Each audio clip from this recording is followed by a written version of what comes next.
Welcome to Kaleshwaram TV. Jayashankar Bhupalpally జిల్లా మహాముత్తారం మండల పరిధిలోని ములుగుపల్లి గ్రామంలోని జీవస్ పవర్ మినిస్ట్రీస్ చర్చిలో పాస్టర్ ఆర్ యోహన్ ఆధ్వర్యంలో శుక్రవారం గుడ్ ఫ్రైడే వేడుకలను ఘనంగా నిర్వహించారు. పాస్టర్ యోహన్ మాట్లాడుతూ, యేసుక్రీస్తు ప్రపంచ మానవాళి కొరకు మరణించాడు. పాపం నుండి మానవులను విడిపించడానికి, పరలోకం నుండి మానవుని కొరకు ఈ భూమి మీదికి వచ్చాడు. మనకు నిత్య జీవనాన్ని ఇవ్వడానికి యేసు ప్రభు సిలువలో పలికిన ఈ యొక్క 7 మాటలను వివరిస్తూ, యేసుక్రీస్తు ఈ రోజు సమస్త మానవాళి పాపం కొరకై రక్తంను కాచి పాప పరిహారం జరిపించాడు అని వివరిస్తూ క్రీస్తు సిలువ సందేశాన్ని అందించారు. ఈ సందర్భంగా దేశ రాష్ట్ర ప్రజలందరికీ క్షేమం కొరకు ప్రత్యేక ప్రార్థనలు చేస్తామని తెలిపారు. ఈ కార్యక్రమంలో సంఘ పెద్దలు, పలు గ్రామాల విశ్వాసులు, పిల్లలు తదితరులు పాల్గొన్నారు.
ఒక రాష్ట్రానికి కాదు, ఒక జిల్లాకు కాదు, ఒక మండలానికి కాదు, ప్రపంచానికే గుడ్ ఫ్రైడే.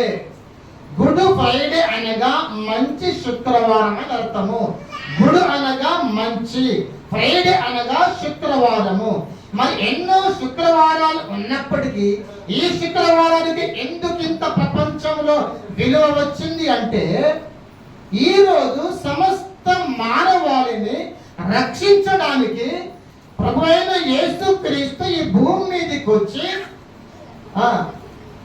పాపుల రక్షించడానికి ఆయన ఈరోజు సిలువ మీద 7 మాటలు మాట్లాడి తన ప్రాణాన్ని అర్పించాడు కనుక ఈ దినమున గుడ్ ఫ్రైడే అనే పేరు వచ్చింది.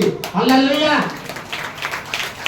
ఎందుకు వచ్చిందంటే, ఏ సృష్టికర్తన దేవుడు ప్రపంచ మానవాళి రక్షణ వచ్చింది అంటే, ఈ మంచి పేరు ఎందుకు వచ్చిందంటే, సృష్టికర్త అయిన దేవుడు మానవాళి రక్షణ కొరకు బలియాగం కావడానికి, తన రక్తాన్ని బలిగా చిందించడానికి, తన ప్రాణాన్ని అర్పించడానికి ఆ సృష్టికర్త అయిన దేవుడు మానవునిగా ఈ భూమి మీదకి వచ్చాడు. ఆయన వచ్చి 7 మాటలు శిలువ మీద ఇప్పుడు చెప్పాను కదా మీకు నేను, ఆయనను ఉమ్మి వేశారని, పొడతో కొట్టారు అని.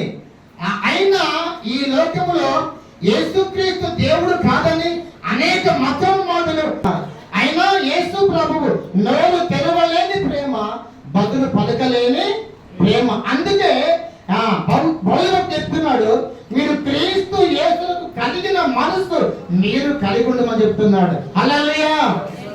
ఎలాంటిది యేసే ప్రేమ? నోరు తెరవలేని ప్రేమ, బదులు పలకలేనిది ప్రేమ. అలాంటిదే క్రీస్తు ప్రేమ. ఆయన ఎవరిని తిట్టలేదు, కొట్టలేదు. అందుకే నమ్మిన ప్రతి ఒక్కరు కూడా యేసయ్య మనసు కలిగి జీవించాలనేది నిజమైన గుడ్ ఫ్రైడే. హల్లెలూయా, హల్లెలూయా, హల్లెలూయా. అది గుడ్ ఫ్రైడే ఒక మరి సందేశం. ఆయన చూపిన ఆయన 7 మాటల్లో చక్కని సందేశాలు ఉన్నాయి. ప్రేమ సందేశం అని, రక్షణ సందేశం అని, ఆదరణ సందేశం అని, ఆ 7 మాటల్లో ఎంతమంది ఆయనను చిత్రహింసలు పెట్టినా ఆయన అంటున్నాడు, తండ్రి వీరేమి చేయుచున్నారో వీరిని ఎరగని కనుక వీరిని క్షమించమని. చూడండి ఎంత ప్రేమ గల దేవుడు ఆయన. ఏమంటున్నాడు? క్షమించమంటున్నాడు. ఈ లోకంలో ఎవరైనా అలాంటి మనసు కలిగి ఉన్నారా? ఉన్నారు ఎవరన్నా? చెప్పండి. క్రీస్తు ప్రేమ అలాంటిది.